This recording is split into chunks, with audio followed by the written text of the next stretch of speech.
One of the really big changes when people go to a 5 to 4 week is that their self-reported productivity soars. So what's happening is you have this very connected kind of relationship between feeling on top of your job and your well-being. No surprise, people spend a lot of their time at work. Their work really matters to them. If they feel better and more productive and, more competent at work, they have higher well-being. Hi, everyone. Welcome to another episode of the Whole Brain at Work podcast. I'm Karim-Nehdi. I'm a CEO, an entrepreneur, investor, and scientist focused on how thinking impacts organizations and teamwork.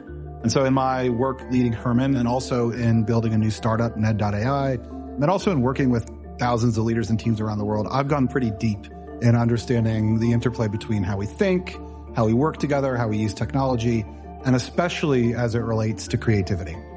I'm Herrmann-Nehdi, Chair and Chief Thought Leader at Herrmann, and have been exploring cognitive science for quite a few years as well. Today, we're diving into what might be the biggest workplace transformation since the 40-hour workweek was established, and that's the 4-day workweek movement. Our guest today, Juliet Schor, has studied hundreds of companies implementing this radical shift, and most recently published a study tracking more than 2,700 employees across 5+ countries. Dr. Juliet Schor is an economist, a professor of sociology at Boston College, and the author of numerous books. The most recent one was 4 Days a Week. And her research shows pretty remarkable results. 69% of participants in the 4-day work week experienced reduced burnout, and only 10% of companies who tried it out reverted back to 5 days after 1 year. Juliet, welcome to the Whole Brain at Work podcast. Thank you. It's a pleasure to be here. So as I've shared with you, Juliet, and many of our audience members know, here at Herrmann, we've been on our own 4-day work week journey for the past few years. So I'm personally very excited and invested in understanding when this works and when it doesn't. To start us off, tell me, what's the most compelling data point that you think convinces skeptics that the 4-day work week isn't just wishful thinking? So this may not be the answer you want, but it's the one I kept hearing, and then we can go into what's underneath this. But time and again, I was told our company decided to do this because our CEO or somebody else read an article, often in the New York Times, about companies which had been successful. So I think the number one thing is hearing about the experience of other companies. That has been really powerful. I mean, I can come with all my data. And of course, you know why it is that certain kinds of evidence are more compelling to people than others. But so that's the number one. I would say that there are sort of two other pathways, and we can get into this. What we're seeing is two big kinds of effects, companies in each, and then of course they're hybrids. But one is how much better off employees are. And there are many companies that are concerned about their employee well-being, and they wanted to do something about it. The other, a little bit easier to sort of pinpoint, is resignations. Part of this research was done during this great resignation in the United States, historically high numbers of quits. And there's some companies who just were like, we got to do something. They had a sort of mass exodus 1 month, and then 2 months later, they're on a 4-day work week. That certainly describes our experience, I believe. I can't remember if it was a New York Times article or otherwise, but I remember coming across the notion of the 4-day work week and it being a eureka moment where I said, indeed, this does feel like the right move for us. And I'm really interested in some of the key mediators that you found in the science of the 4-day work week. Can you tell us a little bit about those, about things like sleep and fatigue and how those factor in? Yes. So that also for me and my team has been some of the most fascinating research, that we've done and findings that we have. So the first major modeling that we did has been on well-being. We have many well-being metrics. We actually have 20 of them, but we took 5 to start with. We ended up publishing on 4 just to make it a little more streamlined, but they all go up significantly from the baseline point, which is people on the 5-day week, and then 6 months later, we're looking at them on the 4-day. And then, we also are looking at 12 months and so forth. So why are these going up? Why is there less anxiety, less stress, less burnout, more positive emotions, fewer negative, etc.? So then we do the mediation analysis. And the first group are the things that you're talking about, which is they're the behavioral changes that occur when people have that extra day. So the sleep is really key and fatigue is really key. There's a little bit of an exercise impact, but not as sleep and fatigue. I think that certainly in the U.S. and possibly in other places, there's a chronic sleep deprivation issue in the population, particularly among working people, people with paid work. So that's the first thing. And that's maybe not that surprising, right? If you know people are sleep deprived, you give them an opportunity to sleep more, they feel better. The second piece, it's great. It's really important. We have collaborators who are doing MRI scans on people, also showing how that 4-day week people and how their brains are changing and so forth. You're the brain experts. I can't tell you more than that, but they're getting bigger, I think. But the other thing is the piece of it that really surprised us. So one of the really big changes when people go to a 5 to 4 week is that their self-reported productivity soars. We have a question called, it comes from the European Working Conditions Survey, rate your current workability compared to your lifetime best. That goes way up. Rate your productivity. And then we have a smart working scale. These things all rise, but that current workability and productivity really soar. And that turns out to be absolutely key, a huge mediator for the well-being increase.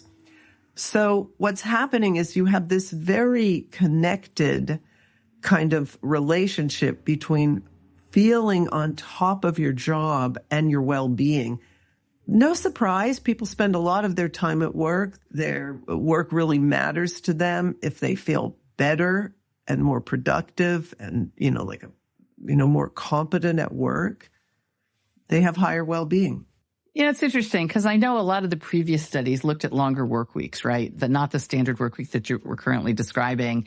And, were you really surprised that you saw the benefits extended to the 40-hour work week in terms of looking at your research? Because, it seems kind of obvious if you're working the level of crazy hours, but getting it down to the 40-hour work week, did that surprise you that you saw these benefits extended to this more standard work week?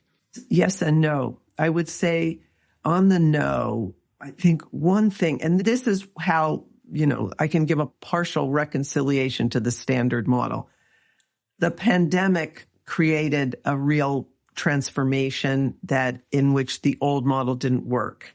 Pre-pandemic, I think it might have been hard to get as much of an impact as we did. But what the pandemic did was it dramatically raised people's stress levels, burnout. It made everything harder. And so the well-being possibilities of giving people some time were high. That said, it's continuing. We're not really seeing any differences in our 2025 data from our 2022. So it's partly that stress levels have stayed high. And I could be wrong. There are plenty of companies that did this pre-pandemic and had similar results. But the pandemic, I think there's something that was going on there that made this an even better innovation. The second part of it is, I think that even within the 40-hour week, you had a lot of wasted time, which is a big part of why you get these benefits. Plus, with the 40, you still had lots of people quitting with the 40-hour week. And they're quitting because, for a lot of them, it's burnout. You look at some of the really high quit rate occupations then we see these phenomenal results in the studies, like nurses and restaurant cooks and managers and, the whole healthcare sector.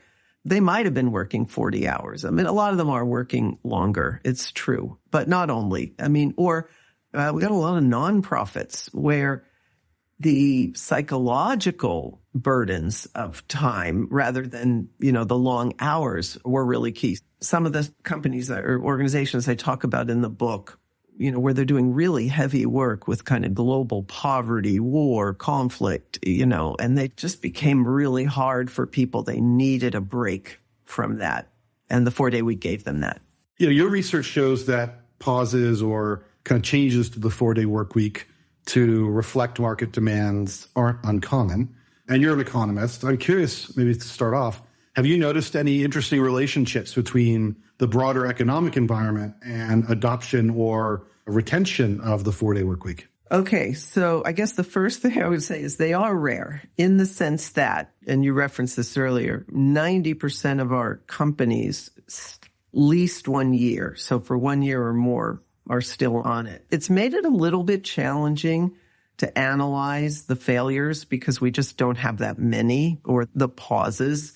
I think that you are right. I don't have really good, it's sort of anecdotal, but we had one part of the world where it seems like the reversion rate to 5 is a little bit higher, and that was Australasia. And they were going through a particularly bad time when those companies started. It makes sense that this would happen. I think we'll have a better sense of it if we do have like a bigger recession, and then we'll see. We try and keep in touch with a lot of these companies, but we'll see if that happens. Like we had one company that paused because it was a very small company and half their team was out on parental leave, and they just it just couldn't work with substitutes and so forth. So I think, but they said we fully plan to go back. I think if employees understand that you're going back to it, I mean, you seem fairly committed to it. It's been there for a couple of years. Then it's, it'll be pretty viable to go back. And I think people do understand that when you see the external environment is out of your control, you can't suddenly snap your fingers and get much more business, right? You can do what you can do, but when it's a macro level phenomenon, it's just things out of your control. So I think people understand that. So I do think external environment can create that. I mean, that said, most of the reasons that companies reverted in our database are other things. A private equity firm bought up one of our most successful early larger for us, 400-person company, and just ended it. That no question, it was super successful. No, that's it. We don't do that. What are some of the other things? We had some where the implementation was a problem. I go into that one in detail in the book. It's one where they put a small number of people onto the 4-day week. I mean, you need to do this organization wide. And the other thing, they still want to do it. They had no metrics for figuring out whether it was working or not. And the CEO was a very data-driven person, and, they were a startup, super rapidly growing. They sell toilet paper. So during the pandemic, everything just exploded. And, they just hadn't thought through exactly how to do it. They also made it very conditional, but it was really such a small number of people. But they tend to be a little bit idiosyncratic. This firm, it was for this reason. This one, they just didn't have enough staff, and it was a retail establishment, and they wanted to stay open for the 5 days, and they only had 3 employees or something. We have a few like really small firms. Well, I'm kind of curious. So, if you do need to pause, what is the most effective way for you to make this transition? I mean, do you have any insights on that? I know you don't have a ton who have done this, but what are your thoughts on knowing that you aren't always in control of the external environment? A pause may need to happen. Any thoughts on the most effective way to pull that off and still maintain the trust in the organization, and that culture that you've kind of created with the 4-day shift?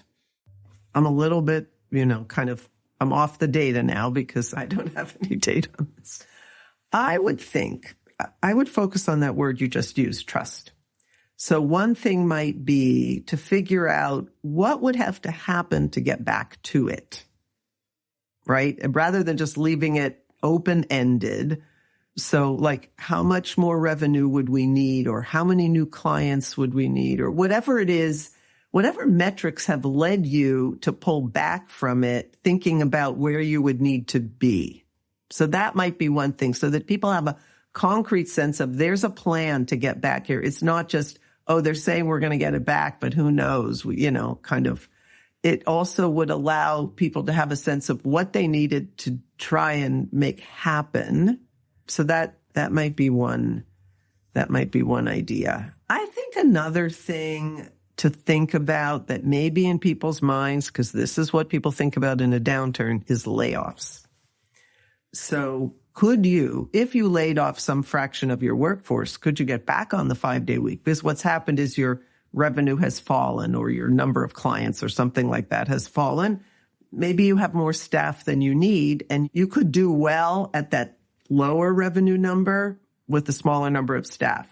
I think maybe figuring that out and being a little more transparent about that could help to alleviate anxiety that might be there in the firm. We have a company, for example, in our database, which is a startup. It was a rapidly growing startup, but they're on those funding cycles, and something got sort of tripped up on one of them, and they ended up having a layoff in the midst of their trial, but they kept going with it. And it ended up everything worked out for them. They're doing fine. I mean, layoffs are a complicated thing, but it is a piece of the picture. Like, how many people are at your firm, and is it the right number of people? And especially if you feel the 4-day week is really important to our success, are we just postponing the inevitable? Or I am not sitting here saying that you should lay people off, by no means, but it's probably in people's minds. So it's probably something that you want to think about. And maybe, do you feel better keeping 100% of people and working 5 days? I mean, that's where you're at this point. You'd rather hold on to your people. That's, that makes a lot of sense. How temporary is the downturn? Nobody knows, kind of thinking, trying to forecast and figure out future paths. As you said earlier, if I could just snap my fingers and everything would be miraculously solved, then I'd be a snapping achievement. I'm curious, you've talked about predictors for failure and the implementation of the 4-day work week. Can you talk a little bit about some of the predictors for success? Okay, so this is a cool point, because the answer is, I love this one. So we have a model, a success and failure model, which is measured by reversion at least at 1 year. And we're running all sorts of things. We have tons of data, and nothing is predicting. I mean, there are a few things, but basically, no. And, normally researchers don't like that. But I was big smile on my face, because it meant it just so many different conditions can lead to success with this. So didn't matter what country you're in, didn't matter what the time period was, didn't matter what your industry is, didn't matter how large or small you are, doesn't matter if you're remote, in person, hybrid, doesn't matter, how burned out folks are. I mean, almost nothing is predicting it. So that's great, I think, because that means they're like all roads leading to Rome here, just there are lots of company types who can succeed with this. That said, we can talk about the sort of two archetypal company type, sort of 4-day week types that I identified and talk about in the book. I think there are those sort of two main pathways, and then you've got the hybrid folks in between. So I think it works for many types of companies. However, it's also true that certain types of companies have been much more likely to do it. And the main thing there is white collar. So we have finance and firms like yours. We have a lot of PR. We have tech firms. We have a much smaller number of manufacturing, construction, retail. I mean, retail, of course, in a lot of countries, there's hardly any full-time work in retail. So you wouldn't expect it as much. We are seeing more and more in the service sector, in healthcare, in other kinds of social services. That sort of brings me back to those two archetypes, which I can get into. But So I think the basic answer to your question is, I think it can work for everyone. There's one category that I talk about in the book where I think it's harder, which is certain kinds of manufacturing companies, which are very globally exposed to competition and have already done a lot of optimization. So those firms that are on the frontier, it's harder, but we're also in an environment in which the technology is changing so much that gives us, whether it's AI or robotics, or gives us an opportunity to reduce hours of work. So I think that those companies can do it too as their productivity increases through these new technologies. But it's a little bit different than a company that, with no change in technology, basically needs to change its meeting structure and change its focus, teach people focus, and where it's like really easy, or like that, the Parkinson's law example that I talked about earlier, that PR guy. And for him, it was like almost seamless because they just had so much wasted time and they didn't really have to do a lot of heavy lifting to figure it out. Whereas other companies, they really go through rigorous processes trying to figure out where they can shave minutes off and so forth. I'm curious, how do you see AI and automation intersecting with the 4-day workweek movement over the next, let's call it the next decade? Yeah, I love this question because this is our next big research focus. We're sort of trying to write some grant proposals for this now. So there's some survey evidence and just kind of thinking of what we know about the landscape of the 4-day week companies and also the 5 days. One of the things we're seeing, so the bottom line is we expect that 4-day week companies will have higher rates of AI adoption and more proficient use of AI. And there are two reasons. One is there's a lot of employee resistance and skepticism or, kind of reticence about AI at this point in the workplace. There's a lot of studies on that and more coming out. And of course, there's the fact that we're not seeing the kind of productivity improvements that people predict. It's still early, but we think in a 4-day week, people believe more in their employers. They are more loyal to their firms and they are less worried about layoffs. We think that's one of the reasons people are resistant to AI, because if a machine can do your job, is your employer going to lay you off? 4-day week companies, people feel like their employers have given them an incredible gift and they feel grateful and loyal. And we can talk more about that, but there's a key kind of basic economic dynamic at work here, which is, what we call the employment rate, but it's basically the value of the job to the worker compared to other available opportunities. And those are almost all 5-day weeks. So we think more adoption because of the employee side. But the other reason is there's more of a time constraint, back to the forcing function. When you're only there for 4 days, the possibility that AI can save you time, it's even more valuable. That's our view about it. Then there's, at the social level, as someone who's been studying work time since the 1980s and has really promoted it as a mechanism for maintaining employment, I just think it's so crucial that we not have AI lead us to mass unemployment and the inability to hire people and keep people in work. And, it's wise that these business leaders are predicting not just a 4-day week. You've got some of them predicting a 3.5 or a 3-day week, because it's the logical development to reduce hours of work when you have a massive productivity boom. I was curious about, and I think that it's right to kind of look at this as an opportunity. It really is an opportunity for people to understand how these two things come together, AI adoption and the 4-day work week. But I'm also very curious about how widespread adoption of the 4-day work week could be a driver of gender equity, or are there hidden ways it could backfire on us? Like just looking at like that whole dynamic there. I'm just curious if you have an opinion on that. Yeah, not just an opinion, but we also have research, a lot of research results. We have questions directly on this where we look at the share of household work that people do. And the big backfire you worry about is that women spend that extra day doing housework and childcare.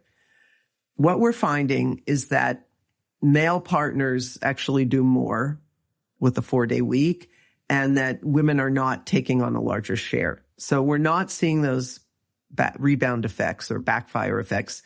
What we love about it from a gender point of view is we're hearing from many women that, and we're seeing this in the data because we collect data on what people do on the off day. Colloquially, I would call it me time, and that's what people call it. It's because many of these women, and especially women with children, and we're looking at them, parents and non-parents, but women with children, the thing that's gotten squeezed out of their very busy lives are the me time. So they have long hours of paid work, long hours of unpaid work, and they just don't have that. So biggest thing that people do on that off day is hobbies and leisure.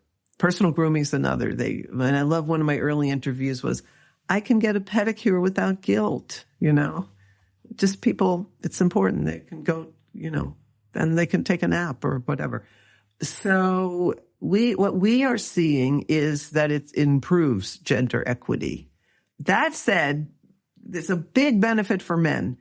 And in the well-being models, once you control for everything, women don't get bigger well-being improvements than men, but it looks like they're getting more, the gender inequities are reducing on things like time use.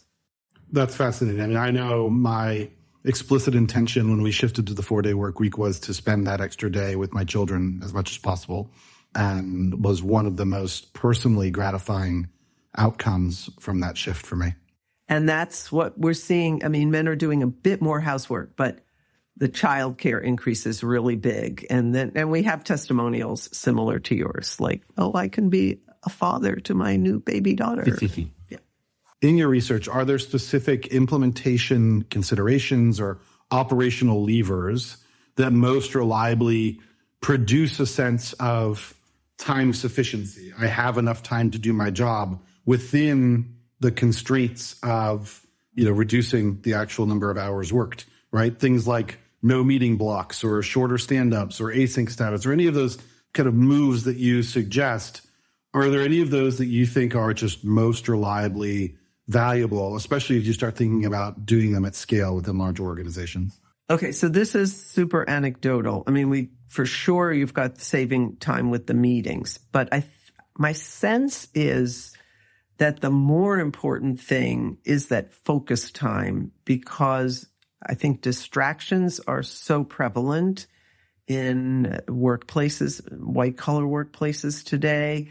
And what we've heard is that getting rid of the distractions and focusing is really key. And, there's lots of research that would tell us that, that having, from Csikszentmihalyi, all the way to the present. So getting into that flow state one company CEO telling me about how one of the sales team could actually be proactive and not just reactive. And they made so much more money with a proactive sales team, and that was due to the focus time. So I would say focus time. So I guess one last question, Juliet. Are there any big misconceptions about productivity that you feel like your research around the 4-day work week has challenged or maybe debunked? Most important one is that shorter hours of work lead to less productivity. And so many companies are telling us either productivity did not fall or productivity went up. I mean, we know that people get more productive per hour when their hours fall. And, the people who can sort of, I think anecdotally, the people we hear this historically the most from are parents, especially mothers in the workplace. I mean, so many times I've heard people say, after I had a kid, I got so much more productive. And that's not just a factor of the denominator being smaller in that case, in terms of the numbers of hours worked, right? People, they would reduce their hours of work, but they would just get everything done in fewer hours. And I guess final question for our listeners drowning in long work weeks, where should they start? Read the book. I mean, go to the end of the book. It's also a bit of a guide to, sort of ideas about how to get this at your own workplace. So 4 days a week. Perfect. It's a great book. Highly recommended to our audience. Juliet, thank you so much for sharing your insights and just for a fascinating conversation. Thank you also for really bringing this idea to the world and all that you do to really help us as a society achieve more balance and more productivity. For our audience, if this conversation sparks something for you, I want to hear about it. Share your 4-day workweek experience, your productivity revelations, or maybe just the one thing that you're going to stop doing this week to allow yourself to be that little bit more productive. And remember, every great breakthrough, every great team breakthrough, every great organizational breakthrough starts with someone who's brave enough to think a little bit differently. So whether you're that analytical thinker or that practical thinker, relational or experimental, you have a unique perspective on how work could do better, and don't keep it to yourself. So thanks for joining us. Until next time, keep bringing your whole brain to work. That's right. Thank you. Thank you. Thanks, Juliet.